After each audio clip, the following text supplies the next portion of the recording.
high estrogen. And so it's just a very quick example of how we have to run the entire battery of tests in order to intervene appropriately.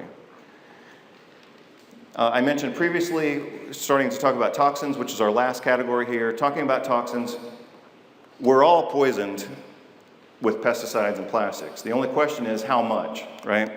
So we all have to do the best that we can in that situation. Try to eat organic foods, try to be socially and politically engaged so that we can reduce the amount of pesticides that we're exposed to. Pesticides impair mitochondrial function. Pesticides are known to be neurotoxins.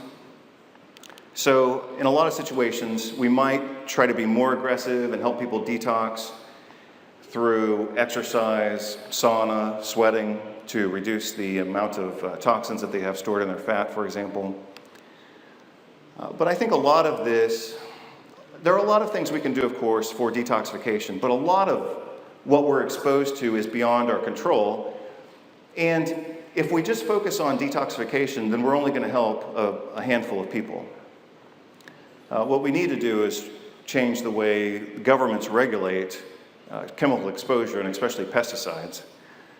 So these are all very legitimate concerns that we need to address, either through avoidance, detoxification, or being more socially and politically active.